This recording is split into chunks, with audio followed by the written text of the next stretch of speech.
structure. And so I think it comes down a lot to our political culture. What kind of culture do we have inside of our party, internal dynamics? What kind of things are we willing to allow? How far are we willing to imagine?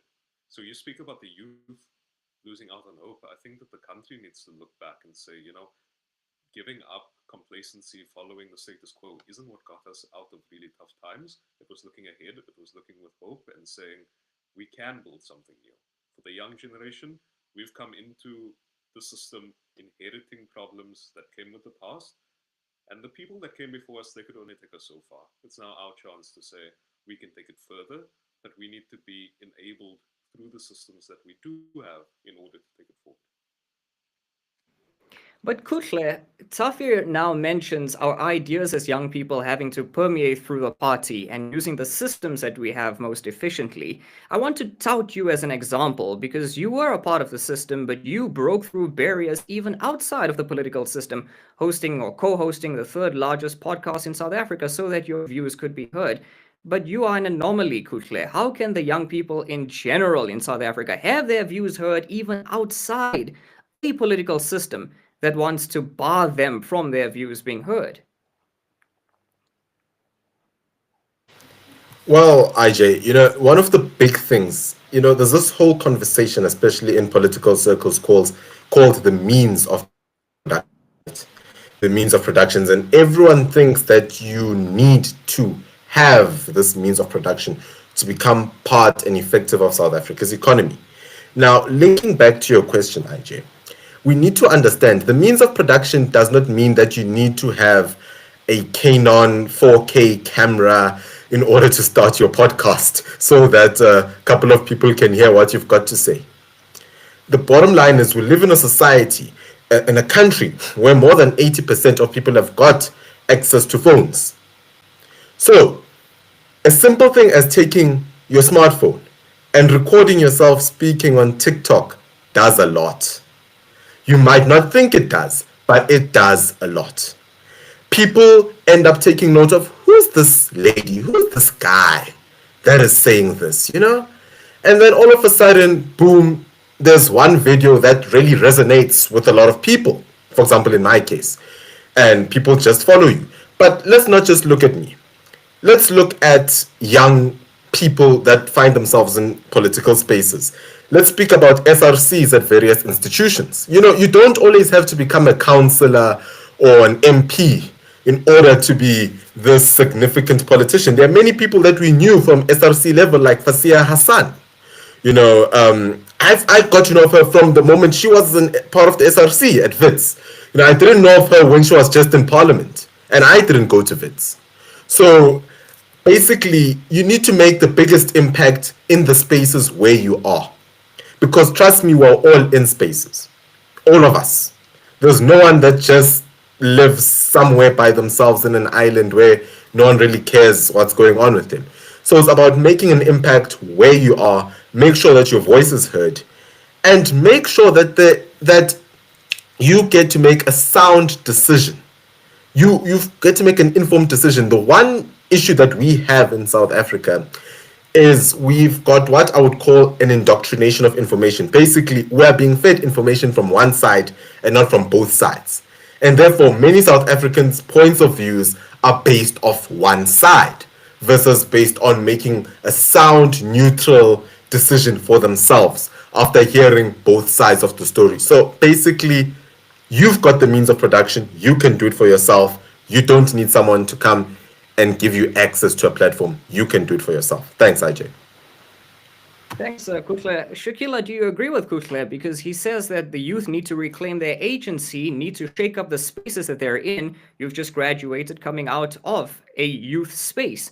And the question I'd like to pose to you then is, have the youth taken their agency into their own hands, or are they still following a one-sided narrative that they need to depend on others or relegate their rights to 400 members of parliament to see real change? What's your assessment on the ground?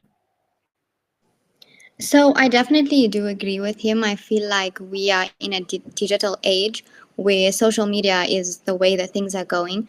So if you want your voice to be heard, your opinion, I think TikTok, especially TikTok, that's the way to go. Like he said, you can You can post a video of your opinion instead of just sitting back and waiting for things to happen. Like I know at UJ, we have a bunch of the political parties that are there who are always, they're campaigning, they're trying to get people to join. And I've noticed that a lot of the youth are they're just uninterested to be there in person. They don't want to join. They lazy. I don't know why.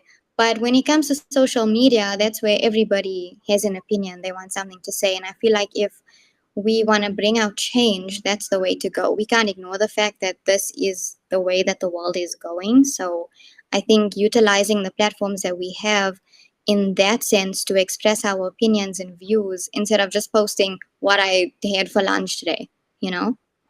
So I definitely do agree. Thank you. David, speaking about parties and platforms, and speaking about the youth being lazy, you famously started your own political party. It was called Move South Africa. There's never been a more unlazy name for a political party ever. But what are some of the challenges you faced in trying to reclaim your agency for yourself? Right, I appreciate that, and it's a very, very pertinent question. I think the barriers of entry, as Faiza alluded to earlier, are very consistent across the board, regardless of what space young people find ourselves in. As a precursor, I want to stress the following point. I completely disagree with the notion that young people are the future. And the reason why I disagree with that notion is because young people are not only the future, we are the present, and our time is right now. Now, I remember when I started this party, my thinking was, let me tell you, if we can go out and get people to support us, if we can get the votes, we will arrive, we will achieve, we will make it. And immediately now the barriers of entry begin coming. And the barriers of entry are threefold. The first is finance. You're going to need, for a relatively small campaign, the tiniest, the smallest campaign you can possibly think of, you'll probably need about 50 million rand. And that's just thinking pure logistics before you can print a single t-shirt. So you can imagine approaching various entities as a young person, as a youth-led political movement. The notion is, oh, young people, go stand in the corner. Your time will come. You're still young. You have got the momentum. That is a notion that I completely disagree with. It goes against the notion of beginning where we are right now. The second largest challenge has very much been the, I suppose, lack of legacy. Now, one of the greatest hallmarks within the space of leadership is one's ability to develop a legacy, to build a legacy, but most importantly, to demonstrate a legacy. What you'll find is within the space of politics, what many people do is they rely on the legacy that they have built, or they rely on the legacy of the institution that they are attached to. As young people, when we go into the workforce, one of the biggest challenges we face is we don't have a career-based legacy. By that, we're referring to experience. So for some reason, there is a notion where experience is equated to competency, and that is a massive misnomer. It is a red herring. It is a blatant lie. We have people who have been sitting in councils, in parliaments, and in legislatures for decades, literally decades, longer than some people have been in parliament, longer than all of us, our ages combined. And that is absolutely a wild thought, but they have not demonstrated competence. That is the second issue. The legacy is equated to competence, the notion of what experience is. The third issue, and this I would argue is the most pertinent issue, has been very much the mental blocks. When I engage many young people, there has been the notion that, well, can we do it as young people? We tend to stand in front of ourselves. No, you are a young person like me. It is not possible. Perhaps we go for someone who is older, someone who is more experienced, someone who has been around the block. And my thinking has then been, if I am capable and you are capable and together we are capable, why do we not push forward and change our mentality and our thinking? Every major movement in global history has been started by young people, and that is why I believe that we have that capacity to continually make a move. I'll park this point there. I hear what you're saying, David. And I want to pose a question before I get to Jamal. I want to pose a question to Tando, because I know, Tando, this sits within your field of expertise. But because it's such a broad and open-ended question, please feel free, anybody, to jump in. Has the label of being born frees. So, in other words, the legacy that we inherited and now the legacy that we continue as being born frees, has this been a curse more than a blessing? So, in other words, has it made young people lazy to believe that the struggle is done? There's nothing left to struggle for. Is that really what it is? I would say necessarily young people think we are born free and we have this ideology of being born free. We're born into democracy and we're born into this lovely constitution that allows us all our rights and responsibilities, and we have access to all of it. But I think the reality of our constitution and the problem is that we have the right to housing, we have the right to education, but without actual economic freedom, we actually do not have the agency or accessibility to even exercise those rights. So the idea is that we are born free, but the sense of freedom cannot be attained because of basically economic struggle. And a lot of young people, with again with what David is saying, that financing, like access into the economy, those are one of our biggest struggles. Even now with leaving university, we have an amazing amount of graduates graduating, but there's a lot of underemployment because people cannot even break into the private sector, the public sector, because of all these areas of our economy, basically. So the idea of freedom is not necessarily exercised. It's almost as a saying, like we can understand that we're free because we're not physically oppressed, but there's no way to necessarily exercise that freedom if we have no accessibility, if we have no empowerment, if we have no ways in breaking through those spaces. And I do think there is a sense of complacency in terms of, because we, unlike in apartheid, we don't have a big struggle coming at us directly oppressing us, but the economic matter, the class issues of South Africa are really weighing down on young people. And if we're looking at the economy, young people not only cannot find jobs, but we cannot afford housing the way we used to. We cannot like break our way into the economy as adults the way it was before or in another economic structure. So I think the idea of freedom and being born free is still an ideology in which we should still fight for. So, Jamal, let's tackle what Tando said. If freedom is indeed a pipe dream, if it hasn't been realized as yet, then that means that the youth of South Africa have two issues, just from what we've all said. One is reclaiming our agency and taking matters into our own hands. But secondly, is holding government to account. And Project Youth South Africa has been holding government to account in some ways. Can you maybe share some of your experiences with us? What are the difficulties here? Um, Hi guys, it's a bit noisy in the office, but Aaron. But anyways, I think with Project Youth SA, what we've been trying to do is that, and also, the how our organization actually came into fruition was that, I remember in 2021 local government elections, it was, I think it was around November, and we were looking at the turnout at that time, and yeah, the turnout was quite bad, not just for the youth voter turnout, just the overall turnout was just quite bad.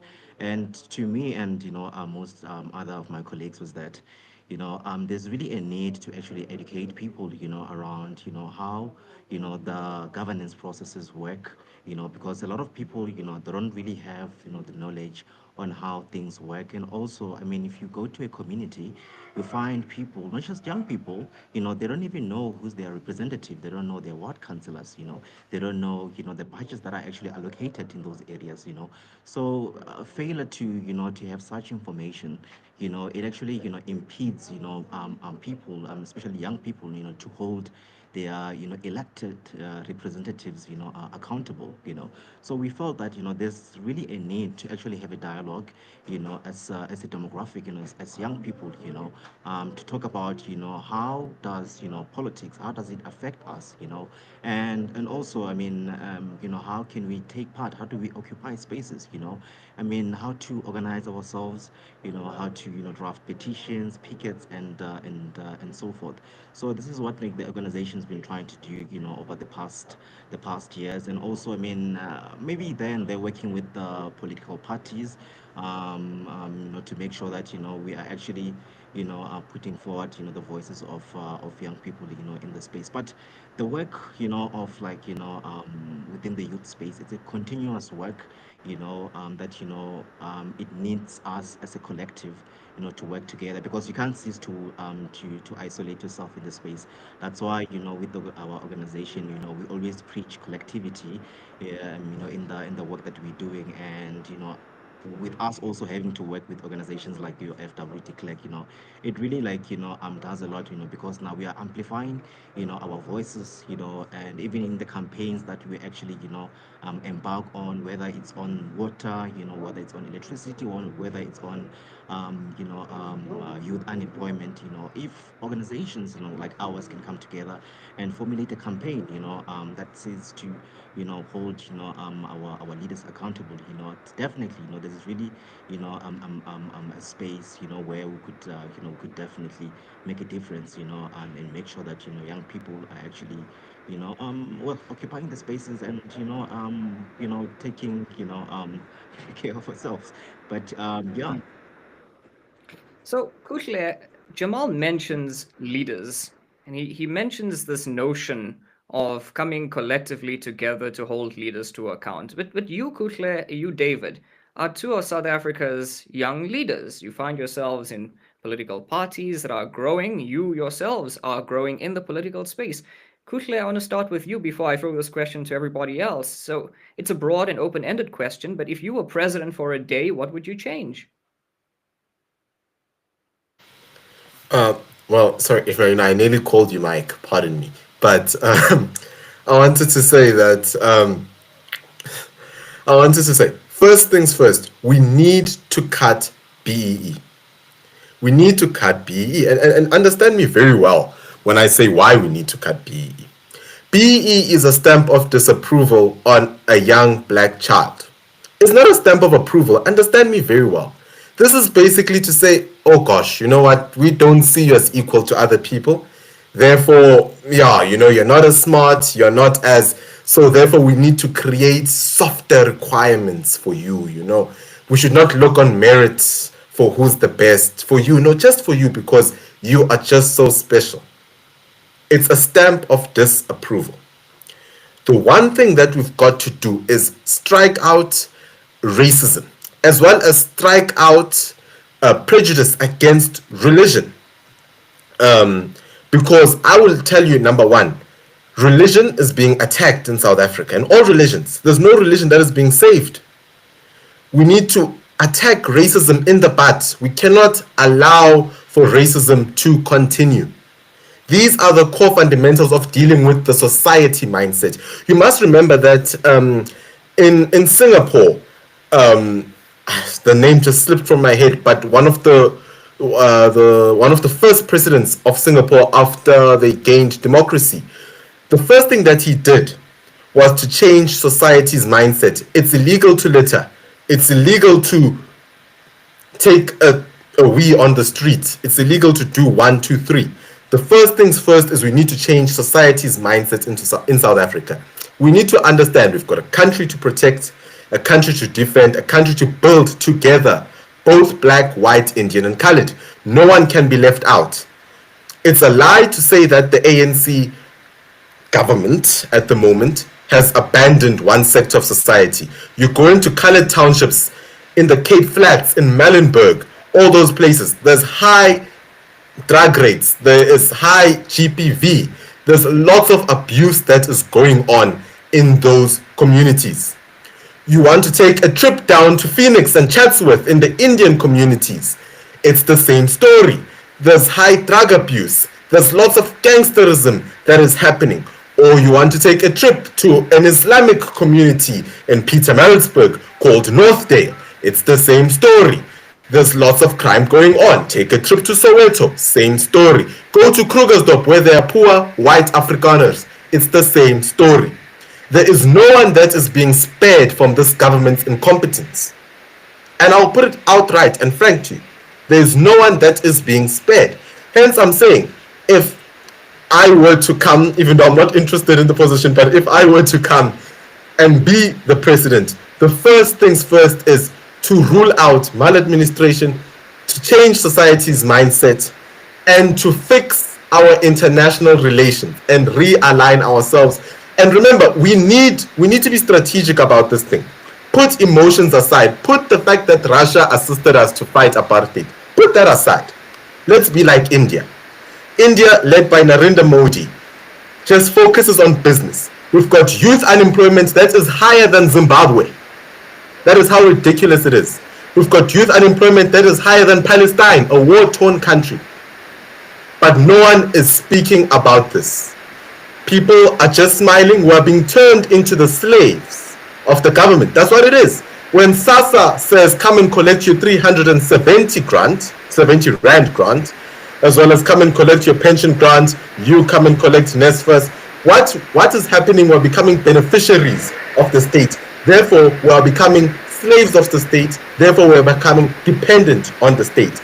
The state is not building independent, competent, young South Africans. It's a line of South Africans that don't know how to fend for themselves. Hence, I believe such discussions are important. So that's what we'd have to achieve in my administration. Yep. Thank you so much. Ishmael, David, can I help on this point?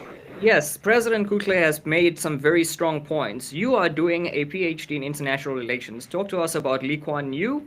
If we should follow that beneficial dictatorial approach, number one. Talk to us also, David, about this myth of 49 refugees leaving because of a genocide. Is there a brain drain in South Africa because there's a genocide going on? But most importantly, talk to us about affirmative action as well. What kind of affirmative action measures should there be, David? All right, I appreciate that. I like the direction of the conversation within the realm of foreign policy. And I think before touching on Lee Kuan Yew, it's important to reflect upon the foreign policy trajectory of South Africa. Under the Mandela administration, the foreign policy was noted as Ubuntu. The notion of Ubuntuism, which has now been adopted by over 38 African states in various manifestations, very much came from that. Under the Mbeki administration, it was Gears, which is very much considered to be highly neoliberal in nature. Under the Zuma administration, it was very much mercantilism in action, which is very similar to what we see growing around the world today. Hence, BRICS was formed under the Zuma administration. Under the Ramaphosa administration, it can largely be argued that the foreign policy trajectory is rooted in foreign direct investment. As you'll notice, all of our international engagements are directed towards FDI, which is also where I'll touch on the point of the Afrikaner quote-unquote refugees. Now, as it pertains to Lee Kuan Yew and the Singapore example, it is the old debate of a benevolent dictator versus freedom. So essentially, it's the argument of freedom versus security. And in our context, it then becomes important to note exactly how would we achieve that freedom. And I think the freedom that we are looking at in this South African purview is one that is rooted in socioeconomic development. Now, how does socioeconomic development look like within the South African context? It is rooted on shifting the trajectory of our economy towards a growth-based economy.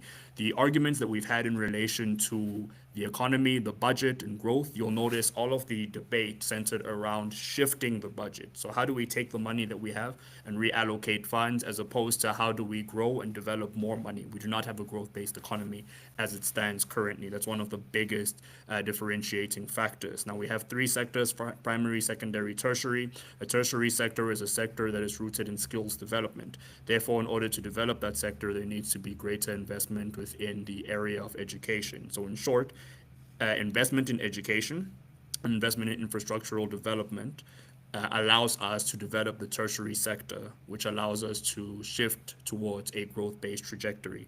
Now, on the point of the Afrikaner refugees, and then I'll touch on affirmative action, what we see with the quote-unquote refugees has been a massive misnomer. It is a red herring. It is good old-fashioned politicking. When Trump was elected as president on the 20th of January, he signed a number of executive orders. In the executive order, as it pertains to South Africa, there were three major points that he made. The one is our relationship with Iran. The second one has been our basically the Expropriation Act. And the third one has been a critique of our handling of the case with Israel and Palestine within the international community. America was found as being complicit, as having aided and embedded a genocide. Hence, they were left with egg on their face. Now, in this particular purview, it's important to note that our laws, as it pertains to the notion of expropriation, is actually one that is standard with international law. And you are of a legal background, you probably know this better than I do. But there's a concept referred to as eminent domain, and our Expropriation Act is literally eminent domain, just worded differently.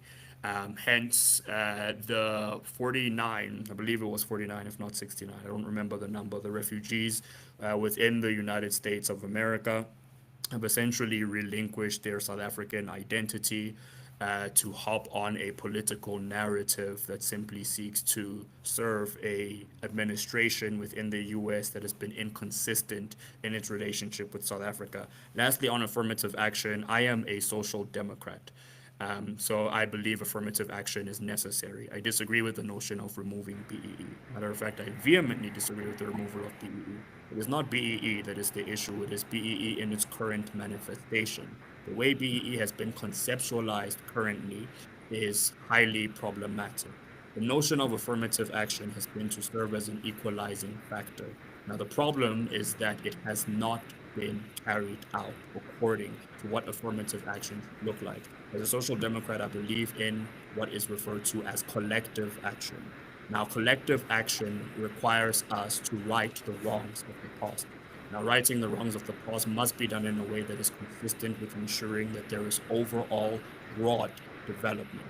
And that has not been how BEE has been conceptualized. So BEE as it stands currently, I am not a proponent of. But the notion from a conceptual basis has not yet been achieved. So we need to see what that would actually look like before we could move towards conversation of total scrapping. Thank you. Yeah. So Kuhle, before I come to you, I want to go to Tando, because Tando has some good views on this. Tando, your views? Yes, I want to jump in actually on the affirmative action BEE chat, and as well, I'll actually start on what David said. We need a growth structured economy. If anything, if I were president for the day, to deal with necessarily the big amount of unemployed youth, lack of skill set, is that South Africa needs to industrialize. We've seen a huge deindustrialization in really big sectors in South Africa after in the post-apartheid era necessarily. Our textile industries are down. There's a lot of industries that are basically down, and there's been a huge lead up in deindustrialization, especially for a country that is big on producing. Would need to do, and how I would necessarily deal with our big economic crises is to industrialize in this post-colonial era. Therefore, we'd allowed to scale our youth and literally place them in spaces where they're able to have necessarily a living. As well, we'd have a developing middle class instead of an underdeveloped middle class that is just based on consumerism. Also, I would like to say on BEE and affirmative action, I would say that it's very nuanced. I think BEE in its right is a good thing that happened after democracy. It's good necessarily because it bridges the gaps of the inequality and allows African people into the economic space. But I do agree that it is misused in this context by our political elites and our elites necessarily, and it has been exploited and used for corruption, therefore not serving the majority Black person who necessarily needs to benefit from the BEE. So it being scrapped, I hear that message that it should be scrapped, because then that perpetuates the inferiority of us still being African in an economy that shuts us out, a white economy which South Africa has been built in. But I do feel though it does bridge the gap where it needs to. That's why I'm saying it's very nuanced, Kuhle. It sits there in the middle. Okay, so we've now had three perspectives. We've had a very balanced perspective from Tando, and the three presidents have given us some good ideas. David says two of his 3 points are that we've got to invest in infrastructure and education. Kuhle disagrees heavily with BEE or any form of race-based legislation, and Tando says that the implementation has been a problem and poses some balanced solutions. Shakila, I'm going to ask you a very, very difficult question. Why is it that in 2025, 30 years after democracy, the unemployment rate specifically for people of color in South Africa, young people of color, is still far higher than that of those who were previously advantaged. Number one. Number two is, if you were president for a day, what would you change, taking into consideration everything that's been said by our three former presidents now? So I think that the unemployment rate also stems from how there's also inequality when it comes to the education system. Um, Recently, at my graduation, they mentioned that UJ gets 600,000 applications and only 11,000 students are accepted. So I feel like when it starts with that first, because then there's thousands of matriculants who are scared of their future. They don't know what they're going to do. The unemployment rate is crazy. They scared. They don't know what's next. What's their future like? Especially those young people who come from poorer backgrounds. They don't know what to do. So I can't exactly say why there's a huge unemployment rate, but I feel like it does stem from the education system first. And if I was president for the day, I would start by building and creating more higher institutions, more schools. There's a lack of schools, there's a lack of institutions, and that way more students will be able to study and make a life for themselves. I'm very glad you mentioned. Can I just add in there, um, to what she was saying? I do think that the reason why there's a huge lack of unemployment is because there's a huge lack of job opportunities for South African youth. Like, there's nowhere for them to work, even if they do come out of matric. They've matriculated. I mean, they've gone through 12 years of school. A lot of them can only get into basic level jobs, and even that, like, it's competitive. And I think anyone, as like the youth in South Africa, knows if you want to be anything or be someone, you have to really push yourself. And like Kuhle was saying, I really fully agree with what he said with the mindset. We don't have we need a president who specializes in psychology to help our people move forward. Like, that's honestly what I think we need. And someone who creates those jobs. So taking all of that extra funding, creating places where manufacturing is happening locally in South Africa, not just speaking about it and saying we need manufacturing plants, taking our taxpayer money, using the few elite money that we're getting in, and taking that and like tripling the effect. I think that's the main reason why is we don't have unemployment, because we don't have jobs. So yeah. Safir. I'll get to you in a minute, Kuhle, but Safir, I want to ask you this question. You have become sort of an expert in young people voting in elections. Do you think that the political system, that political machinery have become predators preying on young people? Because we see a lot of identity politics these days. It seems as though we have a political party for every racial group in South Africa. Due to everything that's been said, do you think that because of the unemployment, because of a lack of jobs, because of a lack of opportunities in general for young people, this has now become a feeding trough for political parties preying on young people, promising them the world, not providing anything?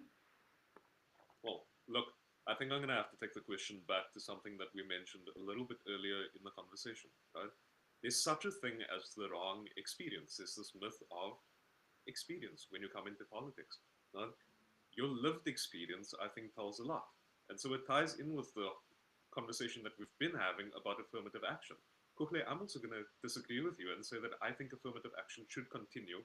And like majority of the speakers here, maybe not in its current form, but it should continue, right? Because, and Ishmael, here I'm going to answer your question. When we look at the racial demographics, the different demographics, South Africa is a very diverse place. It's something that is a strength to our country. But when we, lean into, I think, focusing too much on the identity, we're losing grasp of what the real issue is. We're losing focus on the fact that we're all being subjugated by a system that's been set up in the past, right? The best thing that you can do when you're being oppressed, I think, by any sort of, and yeah, I'm just making an example. Let's say we're being oppressed by, I don't know, an Indian CEO or something, right? The best thing that you could do, that the Indian CEO is probably hoping for, is for you to turn around and say, oh, you know what it is? It's Indian people that do this and that, and yeah, yeah, whatever. That is the best outcome for them, because they can turn around and say, well, look how irrational they are. They're attacking me for my race and my identity and things like that. When at the end of the day, it's the facts that they're holding this kind of power above young people, right? And so when we look at the state of our political culture, I think that that's where we've got to start. We've got to understand that our unity comes from the fact that we're going through a similar experience, albeit in different ships, right? So we like to have this saying that, we're all in the same boat. I think it's more that we're all in the same storm, but we might have different boats. And so I want to challenge what Shakila said earlier about the fact that young people are lazy. I don't think that that's what it is, Shakila. I'm sorry, but I've spoken to people that are in high school right now, people that are hopeful, right? And young people, we've got our hopes. We've got our different political opinions, but we've got our hopes in a similar kind of vein, right? Most people, when you speak to them, have some sort of aspiration in terms of going to get further education. They want to own a home. They want to be able to have a family, take sick leave, that kind of stuff.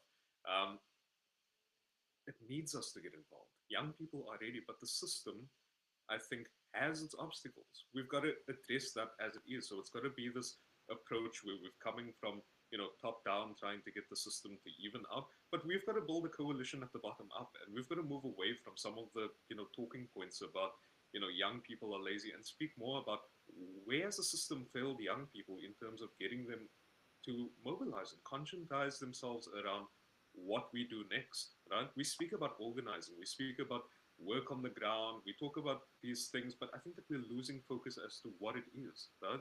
And it starts with being present. It starts with good journalism. It starts with a culture of hope. It starts with us, right? I can't remember who said it, but I think it was Kuhle. We've all got a sphere of influence, right? Relational organizing is what's going to take us forward. Currently, we don't have a system in which we directly elect our politicians, and that means that we've got to get creative, right? It means that when we're holding government to account, that we've got to find new ways to do it. It means that we need to rely on this community. The best thing, and the thing that I think the system is hoping for, is the fact that we'll lean into this individualism and say, we as young people, we're lazy, whatever. I don't think that people are expecting handouts. People are ready to work. But it's looking at the system and saying, we've got to make some sort of change to invigorate some sort of sense of hope so that people can strive to something. Because, and I want to bring it back to the theme, back in 1976, we had young people standing up against an oppressive regime, right? And they fought for their rights, and some of them gave their lives. And things didn't change overnight when they did that. It took another 15 years before Nelson Mandela would be released, and another 3 years before we would have our election, and another 2 years before we would get our constitution. And 30 years after that, it's still not perfect. What that tells us is that it's not going to be perfect. We've got to get involved, and we've got to fight for it, right? We've got to start making this slow change and just getting in there, We don't lose hope. This isn't a country that was built on complacency. It was a country that was built on the fact that tomorrow will be better than today, even if that takes 15 years, even if it takes 20 years. The reality is we don't have 15 to 20 years given the state of what the world looks like right now. Right? So that creates a bigger impetus for us to get involved now. It means that we need to demand change, even if it means using the systems that we have strategically and getting involved. I don't know if that answers your question. So Tafir, you're saying that young people stand ready to work, but that there's time that's going to be needed for the system to change. Kuhle, you say that the system is holding young people back from employment, from dignity, because of absolute barriers like BEE. I know you wanted to rebut, I think, David late earlier. Let's hear your rebuttal. Oh, thank you. There we go. So, firstly, I think there's so many people I'm going to rebut. I don't know where to start, but nonetheless, firstly, let me start here. BEE has enriched a small group of ANC elite. There's been close to 1 trillion rands in transaction, fewer than 100 people benefiting from BEE with links that reach about close to 1 trillion rands. And this is based off William Gumeta's study, which he conducted as early as 2009 when he said BEE is not working.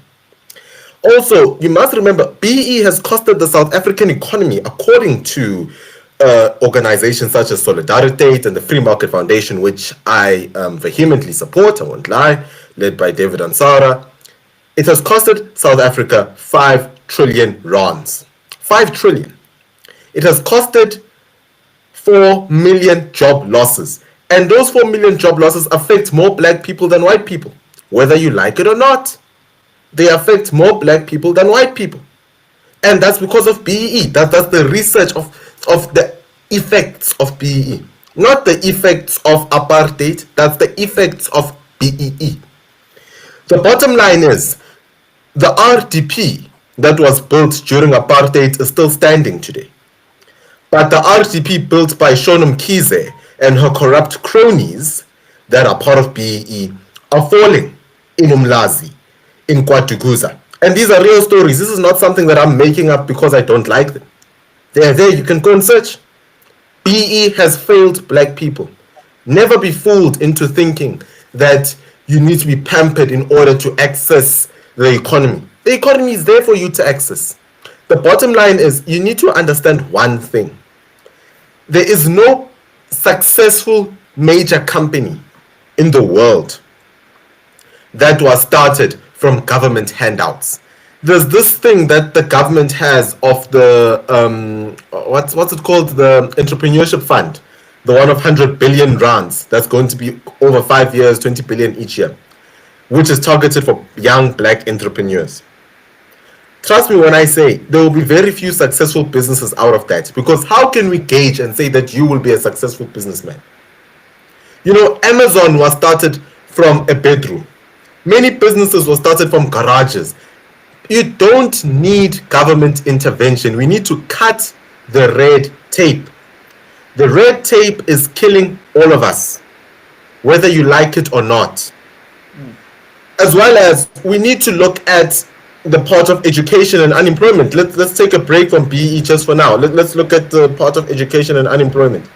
Now, the big issue that we have in South Africa is the fact that South Africans are not being channeled to qualifications or to streams that the market want. There's no form of channeling. There's no one that goes to schools. There are not many people that go to public schools, especially in townships, and tell the kids, listen, go and study engineering, go and study medicine. Because trust me, if you study something else, you're going to find it difficult to find a job. It's the realities of life.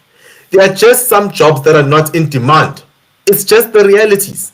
You know, I've been involved in various institutions where many young South Africans will approach me and say, Kuhle, can you please help me to apply to get into varsity? Can you assist me 1, 2, 3?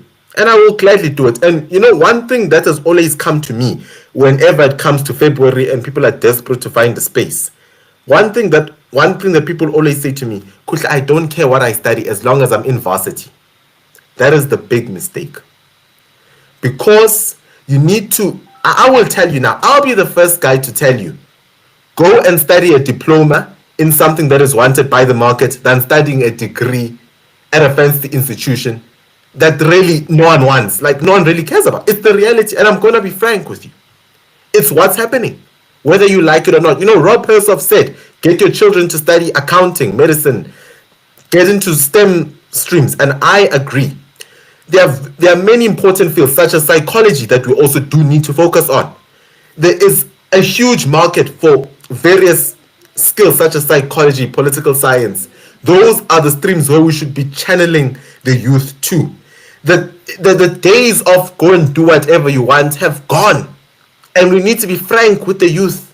The economy does not support, because, you know, I love, so I'm going to use this, music. Therefore, let me go and become a musician. There are many DJs. That's the unfortunate reality. But leave that. Let us speak on the real issues. The government, and I'm coming back to yourself, Tafir, all these what do you call it, all these equity laws, as they're nicely termed, equity laws, very fancy terminology. Those are just racial laws that are there to cloud us from what is really going on. And understand me, every time the ANC introduce a new communist law in the pretense of we're going to have more equality, things get worse. It's not me that's making this up. It's what's happening. There's NHI now. The ANC is struggling to look after Steve Biko Academic Hospital. Now they want to take all the hospitals. That's a communist. Ideology. Now, as well as look at the Bella Bill. Many people thought that the Bella Bill was going to scrap Afrikaans and somehow Verwoerd would have to go and study isiZulu. Well, that would be nice, but that's not the case. The bottom line is what the Bella Bill has done has actually made black people in the township struggle more than white people. Believe it or not. Black people are now complaining in the township saying that my child no longer has a space because there's an illegal immigrant who has come to South Africa who has taken the space because Bella Bill allows for that. It allows for that. It's not me. It's not my opinion. It's what people are saying. Bella Bill allows for children children from outside countries to come to South Africa and study. So people in townships do end up complaining. And it would make sense that those children would go to township schools because, the old saying of birds of the same feather flock together. As black people, you will stay together and all sorts. But let's not go into race. Now, understand me very well. We should not be fooled by the government's tactics of blinding us with race and equity and all this sweet funding. There is no successful person or successful entity that was created out of welfare. If it was up to me, we would have to go back to the days, they call them the golden years in the USA, the 1920s, when the government relied so much on credit. And then during the 1930s, there were all these reforms that came in where we create low-level jobs or low-skilled jobs. Let's get our young people into low-skilled jobs that are not low-skilled jobs that don't give you skills. Give people practical skills such as accounting when it comes to bookkeeping. Give people practical skills such as coding. Give people the practical skills to cope in the 5th Industrial Revolution. South Africa is still trying to get to the 4th Industrial Revolution while the whole world is in the 5th. David, you said you're a social democrat. I take that you believe in the centralization of government. Kuhle is for the decentralization of government. Talk to us about Starlink specifically. Should our youth be better equipped with the benefits of Starlink? Is BEE a problem? Keep it short, keep it brief, but have a good rebuttal. All right, I appreciate that. I feel like you're provoking me and asking me to keep it short after that contribution, but I'll be as brief as possible. And right, thank you for those points. I think the wider conversation about Starlink, about BEE, is still related to the notion of what affirmative action entails. Now, the reason why I mentioned I'm a proponent of affirmative action is because, as Ishmael mentions, I am a social democrat. Now, social democrats are very much informed by collective action. It means that we cannot leave people behind. It means that when we are looking to develop society, societal development requires all hands on deck. All hands on deck also includes government intervention to ensure that no one is left behind. I like the example that was given about the 1930s in the US. Now, what you will notice is the economic prosperity that the US experienced in the 1930s was a direct result of social democratic policies that were reflected within the New Deal. In short, there was investment that went into welfare programs that were linked towards infrastructural development, which resulted in job creation. That job creation then went on to ensure that the middle class was more highly developed and the middle class increased and were able to contribute back towards the economy for even greater economic growth. Now, it is important to ensure that in such conversations, we do not conflate the concept with an interpretation of the concept. And I'll give an example. I am not a communist, I'm a social democrat. But I argue that we've never seen communism in its purest form. I lecture political science part time, and one thing that fascinates me is for many students debate Marx and make the notion that Marxism was anti-capitalist. Marxism was not anti-capitalist, it was anti-classist. Therefore, a pure manifestation of Marx. One of the arguments Marx made was you need to develop capital in order to distribute that capital.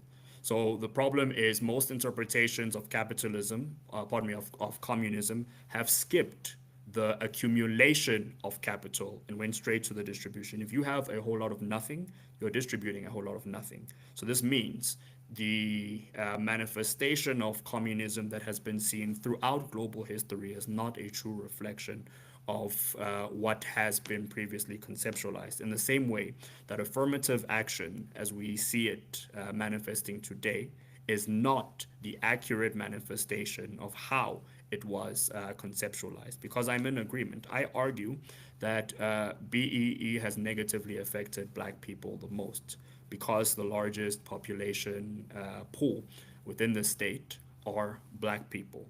Now, the reason for that is because BEE is not fulfilling the mandate that it has been given to.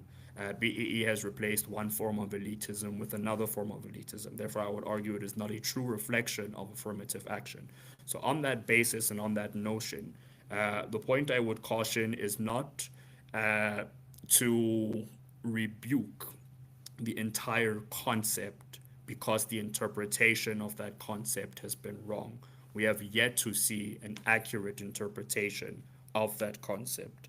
And this relates to matters such as Starlink, it relates to matters of equity, and it also equates to matters of inclusion. The last thing I'll say, and my last point, is I am a post structuralist as well in terms of my scope of analysis. My ideology is social democrat. My analysis is one of post-structuralism.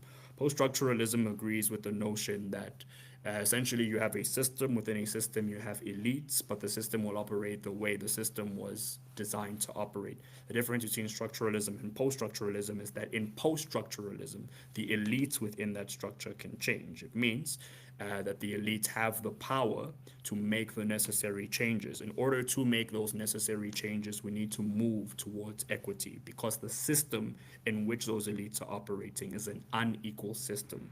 Now, if we were to simply move towards equality, it would mean betterment at the disadvantage of one or other group. It is why we need to achieve equity to ensure that the change that is made is a change that is beneficial to all within that system. It equates to the notion of no man left behind. Tando, talk to us about the psyche of the young Black child who's unable to get a job, but who sees window dressing going on at the highest level and a few, I think Kuhle mentioned 100 beneficiaries benefiting off of R1 trillion. And David mentions now that there's nothing wrong with affirmative action, but it's not brought about the equity that we need. Talk to us about that. I think what actually happens in South Africa, and I'll literally just quote Fanon because that's who I kind of gain a lot of my knowledge from, is that what happens is that he kind of predicted and prophesied what would happen in a post-independent South Africa. And it's exactly what's happening now, is that the national consciousness has bred an underdeveloped middle class. And that is affected by our country as oppressed African or oppressed marginalized group in the country. We want nothing but to be like our colonial oppressors, and that then comes into fruition within the class situation. We're oppressed because we are people of color, we're African people, but then we want to be at the aspire to assimilate to the reality of what is in to kind of be part of that. And that happens on all levels. It happens in our elites, in the society, in the middle class, and that's basically why we then breed this underdeveloped middle class. That's what happens then, where you leave school and you want to get money, get a job in the economy so that you can consume. And that consumerism is bad because that it doesn't build an ideology or a national consciousness of breeding or bringing money back into our economy. So that's necessarily what happens to the young African. And I mean, we see BEE as a tool to help us attain, what we want to get. It helps us to be part of this economic system that has that has excluded us for so long. But the reality is that the elites just exploit it. And the reality is that we won't be part of I agree with Kuhle, we can't be part and build industries from welfare. It doesn't make sense at all. But what it does is just that we have this ideology of just enriching ourselves. And while we enrich ourselves and we take part in the BEE, and yes, it helps us to be part of the economic system, there's so many people that it leaves behind. And the problem with leaving people behind is that, yes, as middle class Black people, we're great. We're able to have access, we have resources and everything. But what about the majority people still living in poverty? That becomes the main issue. And the political elites don't necessarily make provisions for those people. They exploit funds, they convince people to apply for grants. I mean, 370 Rand per month is an insanely low amount to live on someone. And the fact for some people in South Africa, and the fact that the middle class is developing, but without industry and without building and without the idea of us necessarily as the youth having that consciousness that we need to reinvest into our economy, then it kind of puts us in a messy spot, because while people are thriving, a lot of people do get left behind. Thank you, Tando. Shakila, Frantz Fanon, you have just graduated with a degree in journalism. Do you agree with that? Secondly, do you think that South Africa needs a dedicated Ministry of Youth? We've got a Ministry of Youth and people with disabilities and women, and it doesn't seem to be doing a good job at all. I know Tafir, from previous conversations I've had with him, said that the youth's issues shouldn't be sidelined or relegated to a specific department. It should feed in to the national conversation. Do you agree with this? And if so, how does it feed into the national conversation? There have been calls for a national dialogue. Is this the platform? Sorry, I couldn't hear the first part of your question. The signal was. Could you just repeat it, please? I say, Tando, she's quoted Frantz Fanon. As somebody with a degree in journalism, do you agree with Tando's Fanonist views? And then the other questions that I've posed. Yes, I do agree with Tando. I agree with her. And speaking on how can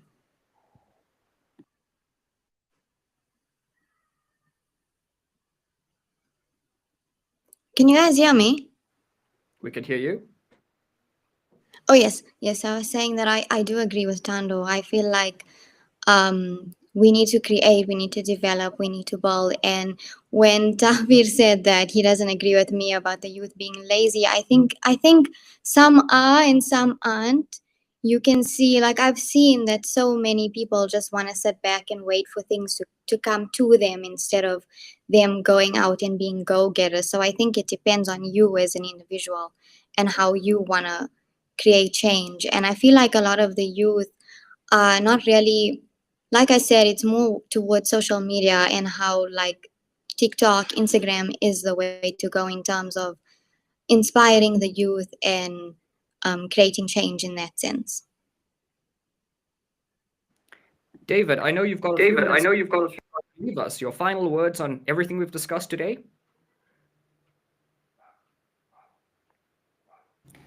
Right, I really appreciate that, and I do apologize for my screen being off. I'll be as brief as possible. So here are my thoughts in closing. Just a moment.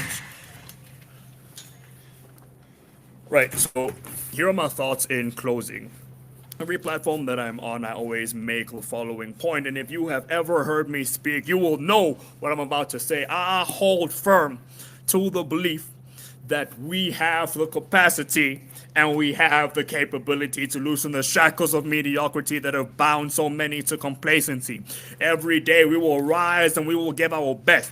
And when we give our best, we will realize we are #blessed. And when we know that we are #blessed, we realize good things are coming next. We will never be vexed and we'll feel good like we just passed the test. We have the ability. We will change our minds. And let me tell you, we will take the flag of change, we will plant it in the field of destiny, and it will wave with the wind of hope. And it is that hope that we carry as young people, and it is that hope that we will bring to reality from border to border across this great land of South Africa. Thank you. Thank you very much, David. Safir, David says that we are hashtag blessed. Do you think we're blessed in reality? Because from this conversation, it seems as though there's a lot of more work to do. And Shakila mentions using social media. How can the youth really use social media to get us from where we are to where we want to be? Look, I think both things can be true. There's still a lot of work to do, and we've got to realize that we are blessed. We're blessed because we've got the ability to do something about it, and I don't deny that. Shakila, back on your point, I don't disagree that there are people that feel like, you know what, it maybe is easier. I would argue that that is part of the system that has been set up. Right? Where can you aspire to if you feel as if every road that you head down is going to have dead ends? Right? I mean, quickly, the point that you brought up about, you know, going out to study accounting and medicine, I mean, I'm happy to go and tell the unemployed doctors that we've got around the country that, hey, the job market is open. You're just not looking hard enough or whatever it is. At the end of the day, there are structural obstacles. Right? And I think that one thing that we all agree on is the fact that there are systems in place in our country right now that inhibit us from going further.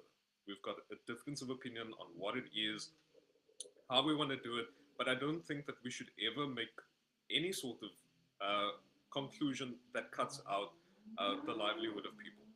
The reason why I have spoken in favor of affirmative action before is because I feel, just as David said, the affirmative action that we know it in its current form has come and it's built a much more diverse upper class, but it's left a lot more people behind that actually need to be uplifted.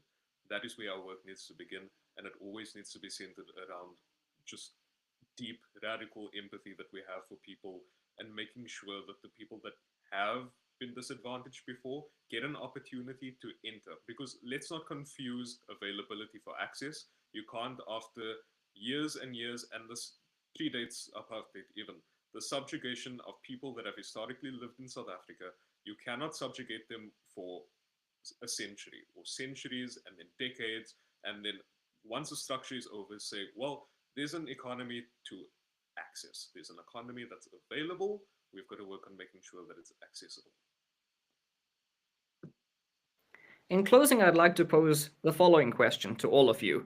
I am a young person in South Africa, and as a young person in South Africa, what is the one thing you'd say to me that would mobilize me to vote, to challenge the system, to be conscious of what's happening around me, to hold hands with my fellow young people so that together we can collectively make a change? What's that closing line that you'd say to me as a young person? Tando. Can you hear me? I just wanted to say, before I give my final statement, what I would say to a young person, I just want to comment on what Tafir is saying. I think there is a need for youth empowerment as well within our country. A lot of youth, especially due to our like colonial context and everything, and due to spatial segregation, a lot of youth, because of the environments that they live in, are not empowered. And that empowerment has led to the lack of access to resources, the lack of access to things that would allow them to be mobile and move forward within their futures and participate within the economy and society. So I do think necessarily that's a big thing that we need to work on is youth empowerment. And I feel as though that youth empowerment would then bring the youth, that would bring the youth alive again to necessarily want to participate within going to look for a brighter future for themselves, allowing them into the economy, allowing them into spaces where currently a lot of youth are not being allowed into. And the last thing I would say to the youth, I would say that we do need to stand up, like David said before he left. The youth is not the future, the youth is the present. We are currently the youth now. We are the leaders of today. We need to stand up and hold hands and realize no one is going to save us at all. We need to be out there pushing all the boundaries that are put against us as the youth and making up all the noise that we can make as a large group of our population.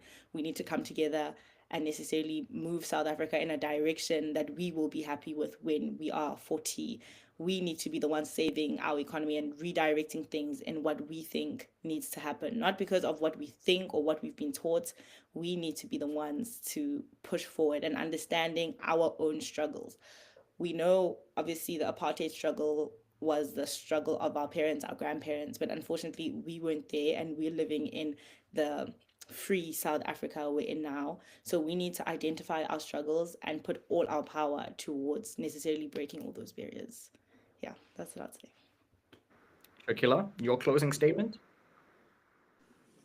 I think that we as young people we can rise by embracing education, being united, using our voices to challenge injustice, and we can build our skills and create opportunities not just for ourselves but for our communities as well. That's great. I completely agree. Kuhle? Hi, yeah, there we go. Okay, my closing statement, basically it's to say to Tafir, I will hit you with the example of Malaysia. Malaysia, a country which also vehemently reasoned the way you do in terms of believing in all these equity laws and all these other wonderful communistic things that, Frantz Fanon and all these other commies believe in. Look at Malaysia and their neighbor Singapore. But yet again, I'm closing, so let me not debate. But I just want to give you that example. So that is that. As well as to the South African youth out there, don't wait on the government. Stop waiting on the government. Nothing is going to change by you sitting and waiting for the government. It's up to you to take matters into your own hands. We've got a mentality of looking for employment, not wanting to start businesses. That is the problem that we have with the youth. I will remind you of one thing. When the Afrikaners came to South Africa, there was an insurance company called Old Mutual. The Afrikaners went to the English and they said to the English, teach us how to run an insurance company. Not give us access to your insurance company. Teach us how to run an insurance company, and that started Sanlam and Santam. So, if you believe in playing a pivotal role in this economy, I am encouraging you to start up industries. I am encouraging you to be captains of industries. And you don't need anyone's permission to say, yes, come and have a stake in my business. No, you are talented, you are qualified, you've got the ability to do it. As well as we need to build a nation that holds hands and works together across religious lines, across racial lines. Let us stick to the values that we had when we painted this idea of a rainbow nation, not this racist and segregation nation that we live in today. Let us stick to the values of constitutionalism. Let us stick to the values of being nationalists that are proud of South Africa. Let us stick to the values of ethical leadership, the values of believing in one another, the values of trusting Ishmael, the values of trusting Tano, the values of trusting Tafir, Shakila, as well as Amira, that we can hold hands and build a country that works together. Let us encourage our children to go and study. And to Tafir as well, you said, what happens to the unemployed doctors? Well, unfortunately, not everyone will be employed. So there's no solution that covers everything. It's about mitigating, it's about choosing which way works best. But let us build a South Africa that works for everyone. A South Africa that is built on non-racialism. A South Africa that scraps all these supposed equity laws while they are racism. As well as, before I end my submission, I will say this, which is a big part, I think, of the submission. And it's to say that besides me talking about this, if you do follow me on my various channels, I've been speaking about, we will be starting an organization that will be bringing the unspoken truth to light about what's going on in South Africa. I will not give so much detail into what the organization's name is, but we've got a lot of prominent young black South Africans, young white South Africans, Indian South Africans, everyone.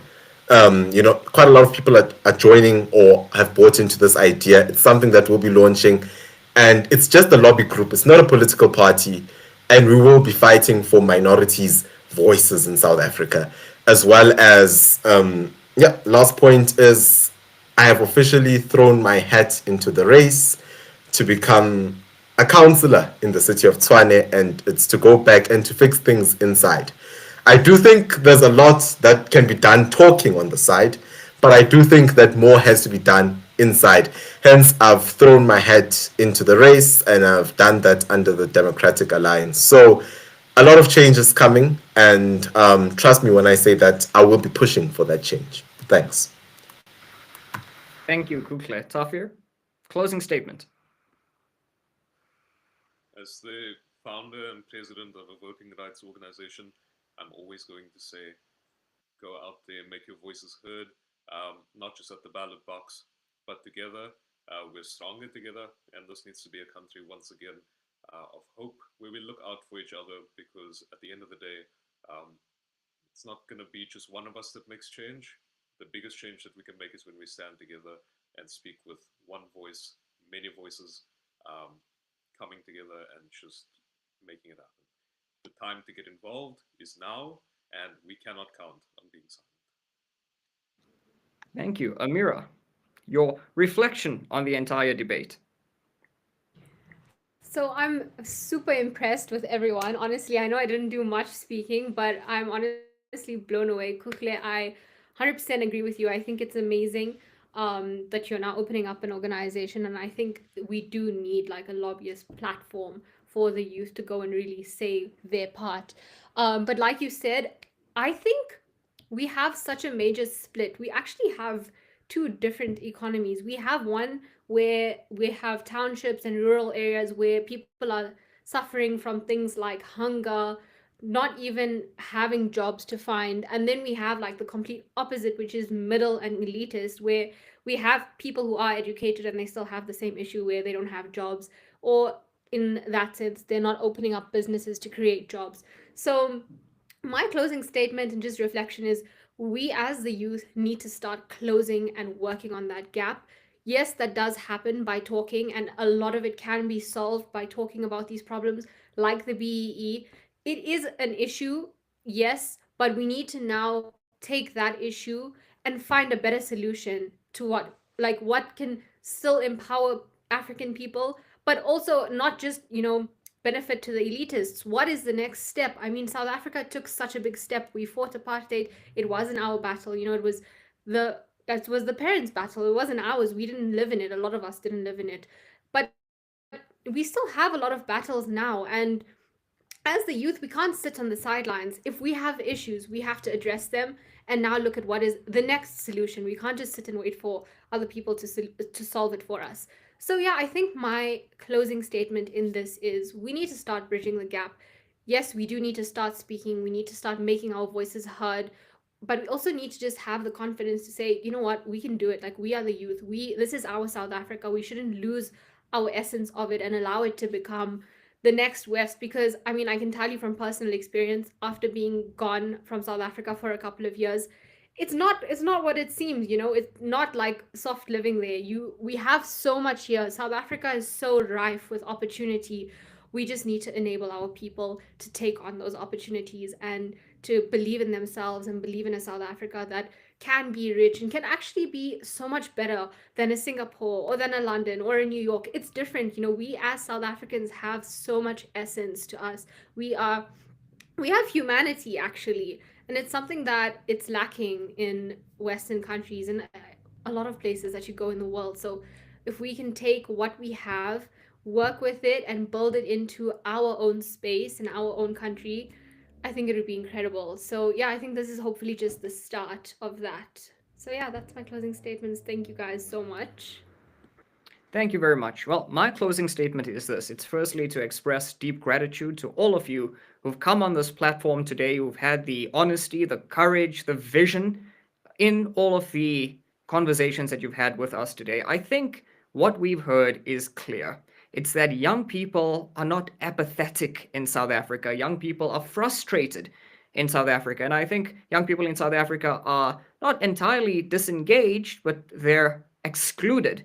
And they're not waiting, they're acting. The problem is that they're acting without adequate support and adequate encouragement. And this is due to a number of factors that I'm glad has been laid out today. I want us to understand that as the young people of South Africa, who make up the largest demographic in South Africa, we have this responsibility, and as young leaders, that when we speak on behalf of millions of South Africans. So speaking is good, and I'm very happy that we've spoken about all of these challenges and opportunities today. But this conversation must not be, I appeal to you, where it ends. It must be just the beginning. It must be a stepping stone towards real action and inclusion and meaningful reform and youth-driven solutions that are, and I must remind you, grounded in our Constitution. Because at the end of the day, the Constitution is the preeminent blueprint of what we'd like to achieve as a society, young and old, black and white. So at the FW, the Klerk Foundation's Constitutional Advancement Program, this is what we've been doing, and we will continue working with young leaders like yourselves to push for policies and to push for ideas that don't just speak about the youth, but are shaped by the youth. Because we believe that young people must be heard, but also must be included and also must be equipped. And if there's anything we can do at the FW, the Klerk Foundation, to equip South Africa's youth, then we do it not just because we have to, but because it is part of our responsibility as a civil society organization to grow with all of our brothers and sisters in South Africa. That being said, thank you very much, everybody, and a happy Youth Month.